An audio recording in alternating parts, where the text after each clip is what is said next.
क्या जनाब चेयरमैन, आज यौम कश्मीर के हवाले से बड़ा मुस्तहसन फैसला था अपोजिशन और ट्रेरी बेंचेस का कि आज का बिज़नेस सस्पेंड करके अपने कश्मीरी भाइयों के बारे में गुफ्तगू की जाए। और ही ऐसा इक़दाम होता अगर आज हमारे वज़ीर ख़ारजा भी हमारे दरमियान ऐवान में मौजूद होते। और मैं ये बात बड़े दुख और अफसोस के साथ करना चाहूँगा कि वज़ीर ख़ारजा साहब अपनी इलाकाई सियासत के स्कोर सेटल करने के लिए तो ऐवान में आते हैं, लेकिन कश्मीर या अफ़गानिस्तान जैसे बुनियादी जो हमारे सबसे बड़े इश्यूज़ हैं उन पे बात करने के लिए और बात सुनने के लिए उन्हें यहाँ पे होना चाहिए। जनाब चेयरमैन, मॉडर्न टाइम्स में इंटरनेशनल डिस्प्यूट्स और इश्यूज़ गोली, टैंकों और बंदूकों से हल नहीं हो रहे। ये अल्टीमेटली गुफ्तो शनीद से, इंटरनेशनल लॉबिंग से और अच्छी खारजा पॉलिसी से हल होते हैं। और हमें भी ये बात समझना होगी कि अगस्त 2019 में प्रोक्लेमेशन जारी होने के बाद पाकिस्तान ने मुल्क के अंदर और मुल्क के बाहर एक मौसर खारजा और हुकूमती पॉलिसी के ज़रिए इस इशू को किस हद तक बेहतर अंदाज में हैंडल किया है। खुदारा इसको किसी किस्म की सियासी तनकीद के ज़ुमरे में ना लाइएगा। मेरी राय में कश्मीर इशू पे पाकिस्तान ने हमेशा आवाज़ उठाई और इसके लिए माजी में अगर आप देखें तो हमें बिल्कुल क्रेडिट देना चाहिए मॉडर्न टाइम्स के जो पॉलिटिकल लीडर्स हैं, शहीद जुल्फ़िकार अली भुट्टो, मोहतरमा बेनज़ीर भुट्टो साहिबा और जनाब नवाज शरीफ साहब, कि उन्होंने इस मुल्क को, कौम को लीड करते हुए मसला कश्मीर को इंटरनेशनल फोरम्स पर बरादर इस्लाम ने और ख़ित्ते में इसको मौसर अंदाज से उठाया और पेश किया। आज भी हुकूमत का ये फ़र्ज़ है कि कश्मीरी 73 साल से जो उनकी जद्दोजहद जारी है उसके सबसे नाजुक और खौफनाक तरीन दौर से गुज़र रहे हैं।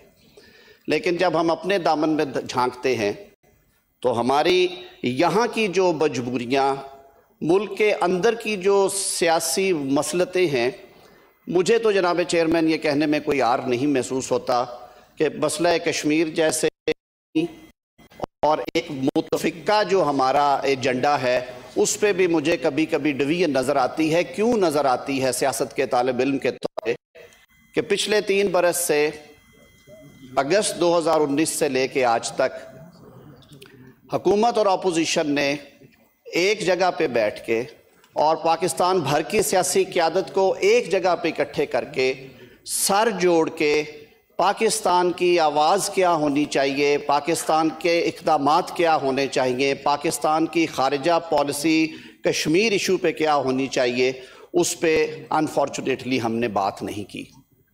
आज भी ये वक्त है, मैं ये समझता हूँ कि हमें आज की करारदाद में फिर इस बात पे ज़ोर देना चाहिए कि बिलाशुबा पाकिस्तान के अवाम और पाकिस्तान की सियासी क़यादत मसला कश्मीर को इस ख़ित्ते के अमन और सलामती के लिए एक इंतहाई अहम मसला समझते हैं, बल्कि the only dispute as for as Pakistan is concern, हमारे लिए कश्मीर से इम्पॉर्टेंट कोई इशू नहीं है।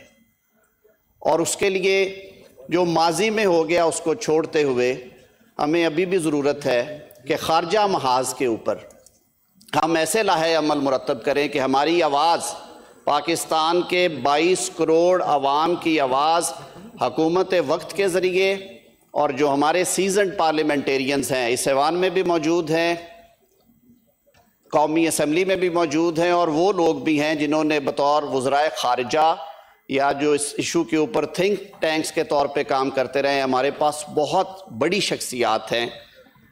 हमें हुकूमत को ये सजेस्ट करना चाहिए कि डेलीगेशंस की सूरत में ये एक ऑन गोइंग वायलेशन है ह्यूमन राइट्स की जो कि कश्मीर में जारी है और ये 19 अगस्त 2019 से जारी व सारी है। इसको रोकने के लिए मैं समझता हूँ कि हुकूमत को मौसर इक़दामात करने हैं और ये जो छोटी छोटी यहाँ की प्रॉब्लम्स हैं उनके ऊपर से पुश डाल के अक्रॉस द आयल حکومت اور اپوزیشن دونوں کے جو وفود ہیں وہ ترتیب دیے جائیں اور مختلف ممالک کی جو پارلیمنٹری لیڈرشپ ہے ان سے یہ میٹرز ٹیک اپ کیے جائیں. ریجنل تنظیموں سے اس مسئلے کو اجاگر کرنے کے لیے وہ لائحہ عمل مرتب کیا جائے.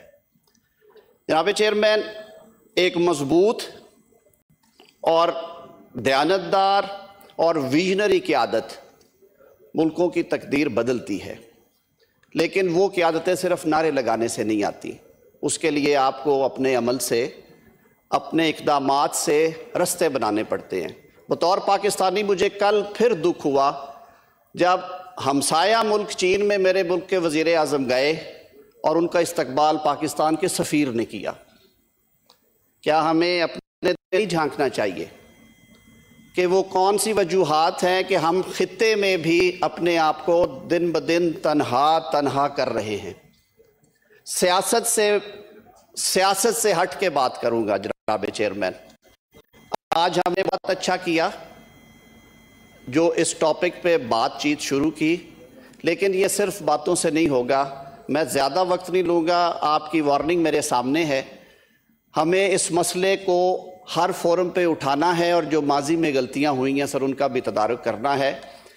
موجودہ جو ایشو تھا اس کے حوالے سے بڑے تکلیف سے یہ بات کروں گا کہ اس دفعہ ہمارے جو مشرق وسطیٰ میں برادر اسلامی ممالک ہیں وہ بھی اس طرح سے پاکستان کے ساتھ کھڑے نہیں ہوئے جس طرح ماضی میں وہ ہوا کرتے تھے. تو ان سارے معاملات پر گفتگو کرنے کے لیے میٹتے ہوئے اس ایوان کے توسط سے یہ ضرور گوش گزار کرنا چاہوں گا کہ حکومت وقت کو اس پہ تمام سیاسی قیادت کو اکٹھا کر کے فیوچر کورس کے لیے ایک اوپن ڈائلاگ کرنا چاہیے تاکہ ہماری آواز دنیا بھر کے ممالک میں جائے. بہت شکریہ. Thank you sir. جی سر.